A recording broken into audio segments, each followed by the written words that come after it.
Okay, social work practice 1 students. Here we go again. Now we're moving on to chapter 15 in our practice text, and that is the hardback book again, and we're talking about brokering and case management. We're going to start with brokering. The learning objectives are employ the professional role of broker in this chapter, employ the professional role of case manager, engage in practices that advance social, economic, and environmental justice, and use evaluation evidence to inform practice. The definition of brokering, the importance of the brokering role in generalist practice is brokering is the linking of client systems to needed resources, and these resources can target a broad range of client needs. After assessing clients' needs, the worker is then expected to connect the client to available resources through a referral. Sometimes a broker is the only role we will take with a client, but often it is combined with others, depending on the client's needs. We may also have to be an advocate for our clients that have been denied access to existing resources. But once the resource has been identified, the worker connects the client to that resource through a referral. Finally, the worker evaluates with the client the effectiveness of the resource in meeting the client's needs. The effective broker will have knowledge of not just the names of the agencies, but also the eligibility criteria, which we'll learn that eligibility for these social services are constantly changing. Also, the effective broker is familiar with many different kinds of resource systems. The worker develops a network of contact people to whom clients may be referred. An effective broker does that. The importance of knowing resources. The eligibility criteria of resource agencies is almost impossible to know and remember for all agencies and programs, especially since they change often. But we do need to be familiar with the broad categories of programs and to know generally the types of needs a program addresses. The characteristics of resource agencies is something that we must be aware of because that will affect how well services are delivered to our particular clients. Such information helps the client and the worker decide about appropriateness of a given referral and can prevent clients from being referred to an agency that cannot meet their needs. Knowing the names of contact people or persons in resource agencies is helpful for obvious reasons. We need to make notes of the names of people that we commonly speak with when we contact those agencies. Having these contacts increases the chances that the client will receive the desired service when they contact or visit the agency. Types of resources include internet resources. Well, we know those are boundless, but you will still need to follow up with the resources found on the internet because sometimes the information becomes skewed and nonprofits lose funding and no longer exist. Community resource directories. I'm not aware of one of these in print, but there is a local one online that gets updated semi-regularly entitled the Compassion Resource Directory. Yellow Pages, they're online now. I'm not sure about any print forms of those, and I'm not sure how helpful the online forms of those are.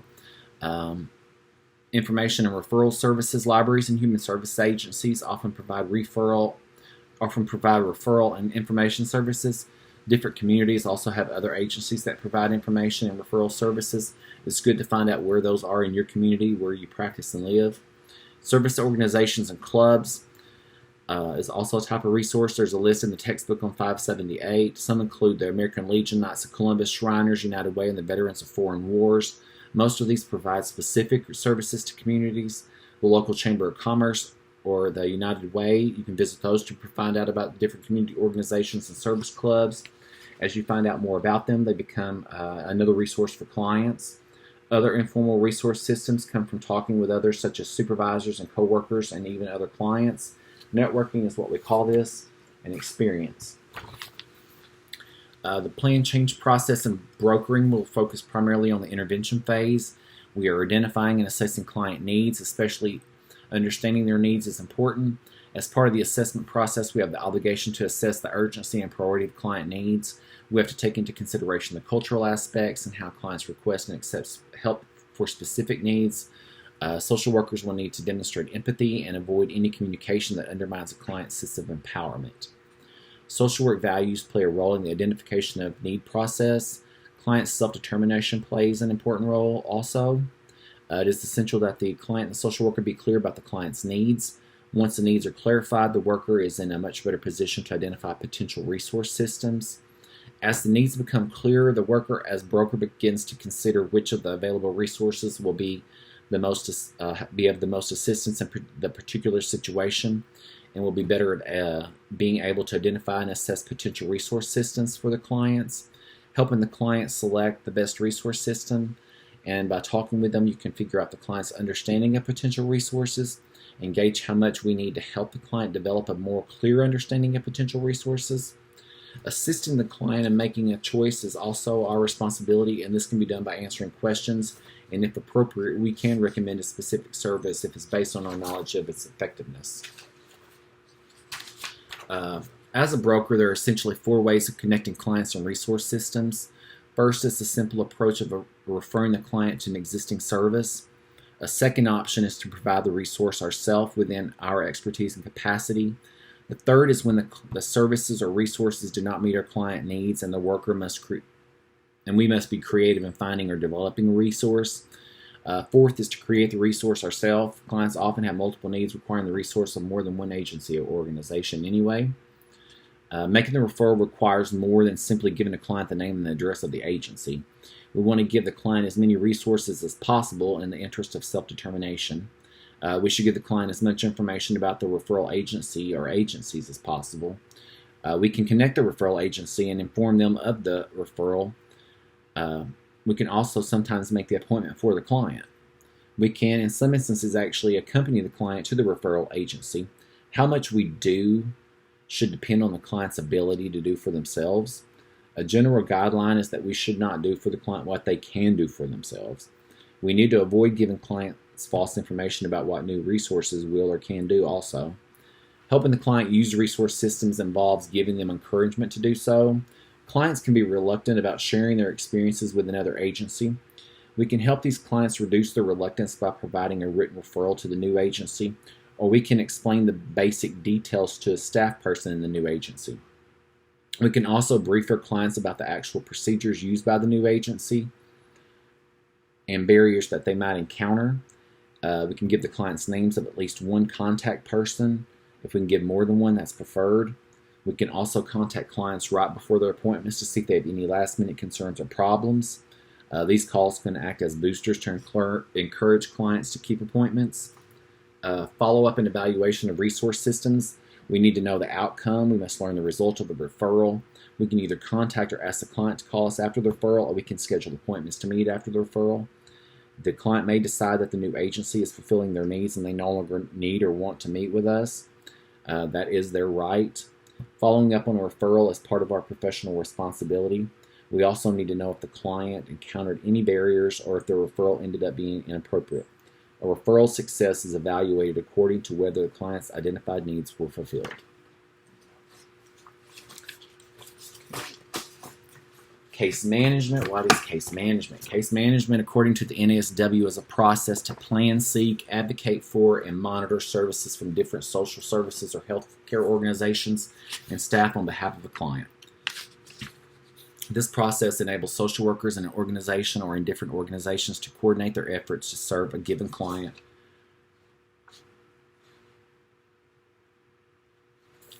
The process enables social workers in an organization or in different organizations to coordinate their efforts to serve a given client through professional teamwork.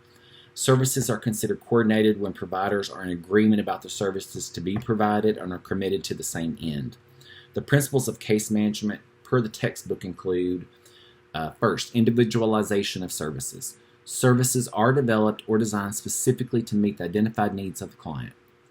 Comprehensiveness of services encompasses all areas of the client's life to ensure that no need will go unfulfilled and that services will be integrated. Parsimonious services. This means that there won't be a duplication of services, that will be discouraged, and that costs for services will be controlled. Fostering autonomy and empowerment. That helps clients become as self-sufficient and empowered as possible.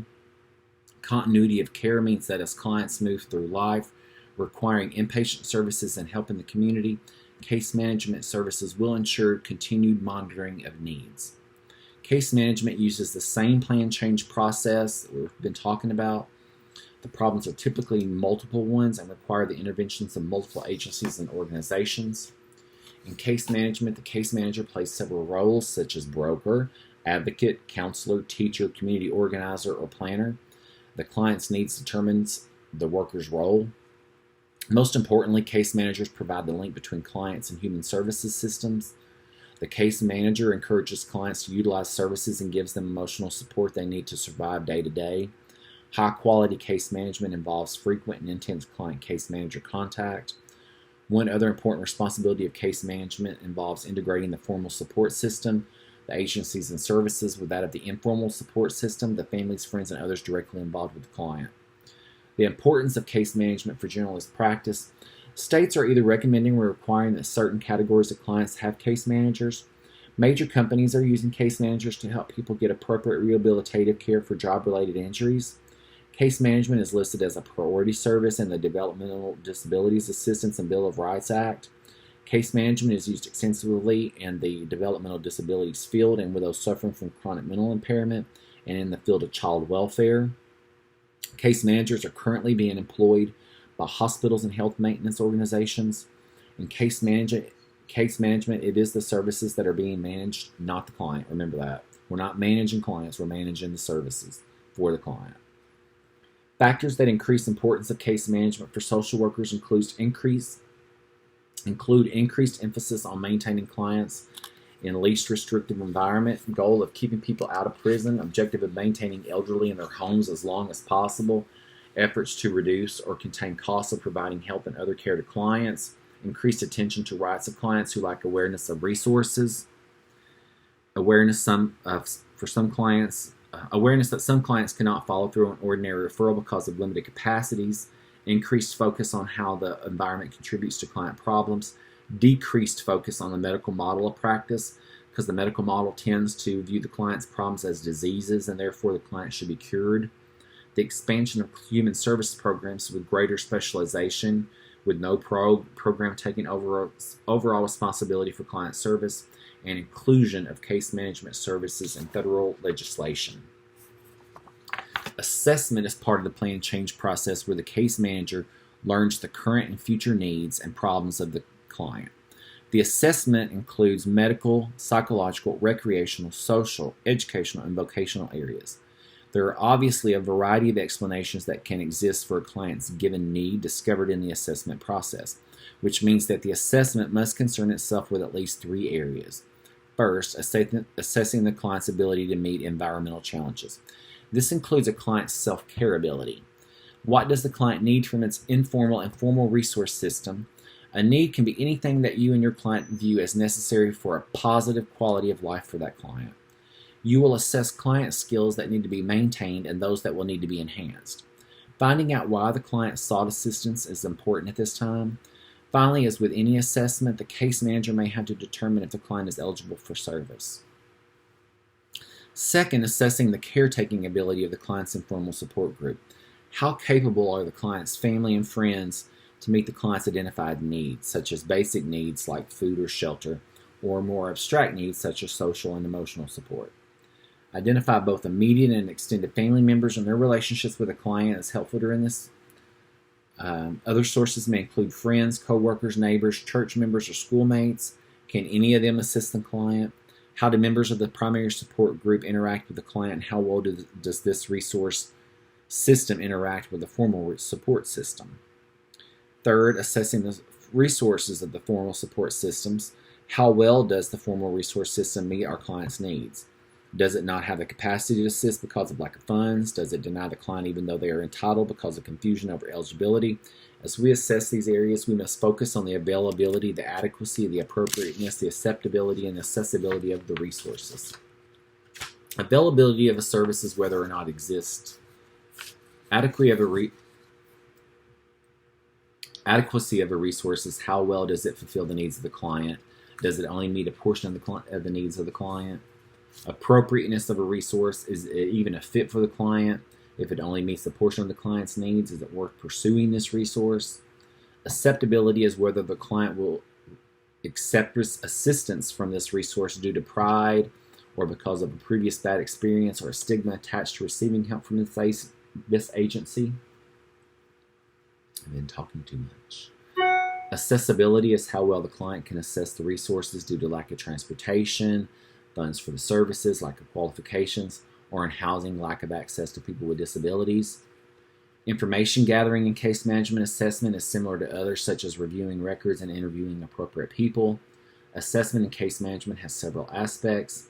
It is need-related. We focus solely on clients' needs and wants. It's comprehensive. We attempted to assess clients' needs in all areas. It's cross-disciplinary, which means we use the expertise of various disciplines to understand clients' needs, such as medical, occupational therapy, physical therapy. It is client participatory, which means the client is fully involved, assessing their needs and maintains maximum self-determination. It is ongoing. Assessment is ongoing. There's a recognition that assessment is ongoing. It's changing. It's progressive. Assessment is systematic. We are ensuring that each area of potential needs is explored in sufficient depth and breadth. It is outcome-oriented. It should be a product that guides planning and intervention. Planning in case management is the process of finding and securing needed services. The services used should match clients' needs and desires to the greatest extent possible. The case manager is responsible for monitoring and evaluating the adequacy of services. The client should be involved to the maximum extent, the maximum degree possible in the planning process. The client is always free to reject an offered service. Service plans are created to incorporate 6 dimensions. Clients' needs and desires are prioritized. Goals and objectives of service are established. Resource systems that will be involved are identified. Time frames are identified within which services will be delivered and goals achieved. Outcome measures are formulated that will be used to evaluate achievement of case plans. Specific tasks are assigned to individuals and groups so that it is clear who is responsible for what. Now we're going to talk about impact goals in planning for case management. Impact goals are often involved in the planning process of case management. Impact goals include goals that result in changing some major aspects of client's life and are expected results of our intervention. Examples are arranging transportation for someone using a wheelchair or arranging for in-home medical care for a client, which would enable them to remain in their home rather than being placed in a nursing home.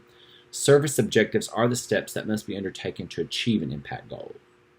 The intervention phase in case management can be divided into 2 parts: the direct services, which are provided by the case manager, and indirect services, which are provided by other resource systems. Direct services provided by the case manager may include crisis intervention, supporting clients making difficult decisions, helping to modify clients' environments, teaching clients money management or other life skills, motivating clients, and supporting clients through periods of change. Indirect services that case managers may provide are largely Indirect services that case managers provide are also largely limited to 2 roles.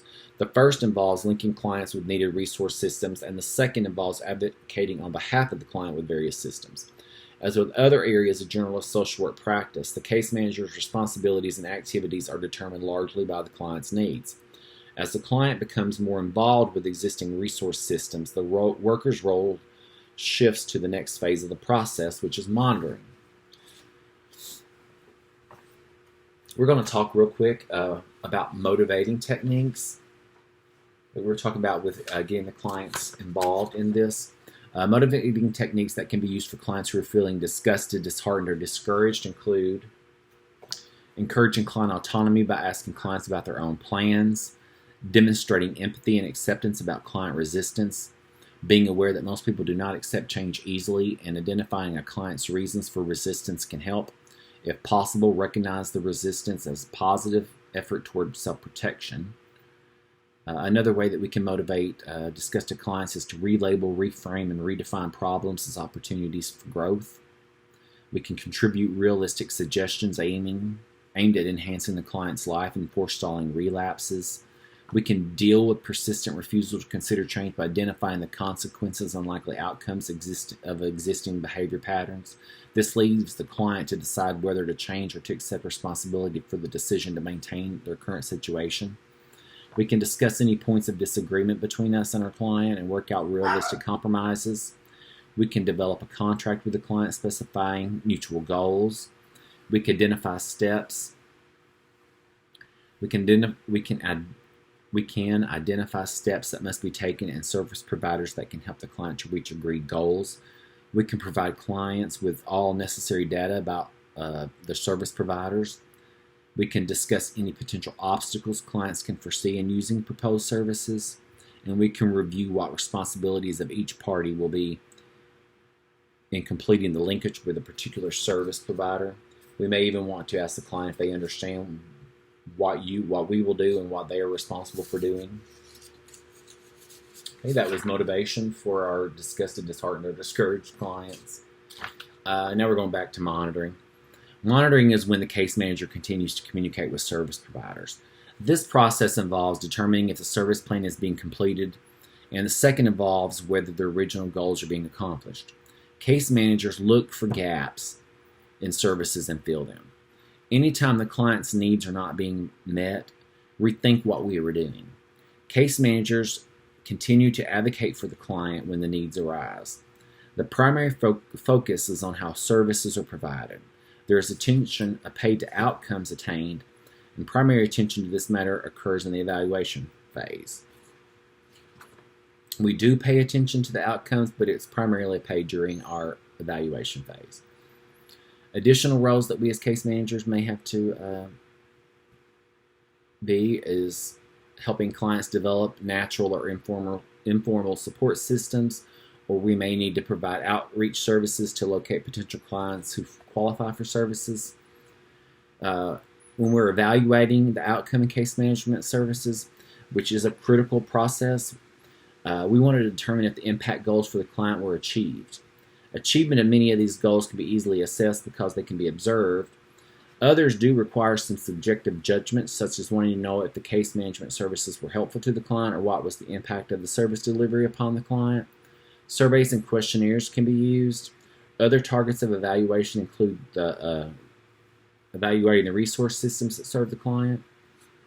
Termination in case management discussions are more difficult than in other short-term interventions. Some clients have chronic, debilitating conditions, and some case management services continue throughout the client's life, and the only termination occurs when one party dies or moves away. The feelings of the client, the worker, and others involved that occur during termination must be dealt with. There is an example in the textbook about case management services for a client with mental disabilities. It's in Highlight 15.5 on page 594. Follow-up in case management is also critical because of the extreme nature of the problems facing these clients. They remain at risk throughout their lives. Follow-up can help prevent reversion to previous problems and other potential catastrophes. The case manager can contact the client by phone, letter, or home visit for follow-up. Factors influencing case management service delivery include, for one, the size of the case manager's client caseload. Smaller caseloads correlate to effectiveness of the services provided by the case managers. Another factor affecting case manager effectiveness mentioned in the textbook was their persistence and their determination to ensure client needs were met. Another factor is the extent to which the case manager's responsibilities were clearly identified and defined. The quality of supervision that supervisors provide to case managers also can have a bearing on the manager's performance. Lastly, stress and burnout experienced by the case manager influences the case manager's delivery of services to their clients. General observations about both brokering and case management. Both brokering and case management, the key to effectively intervening is to correctly identify client needs and resources that can directly respond to the needs. In brokering, an effective referral may be critical to the client receiving appropriate services. In case management, an effective intervention may well involve multiple roles responding to client long-term need and monitoring to ensure that the needs are met. Both roles involve the responsibility to engage in practices that advance social, economic, and environmental justice and to use research evidence to inform our practice. Both brokering and case management help clients receive resources that they badly need to overcome challenges. We use evaluation evidence to inform practice. As has been mentioned previously, it is important to use research evidence to improve our practices. We as social workers have an obligation to clients to refer them to services that will meet their needs and to not knowingly expose them to harm. Clients have a right to know whether the service to which we are referring them offers effective help. They also should be informed if a given intervention is simply untested, identified as ineffective, or considered potentially harmful to their well-being. And evaluation is going to let us know about all this. That is it. Thank you.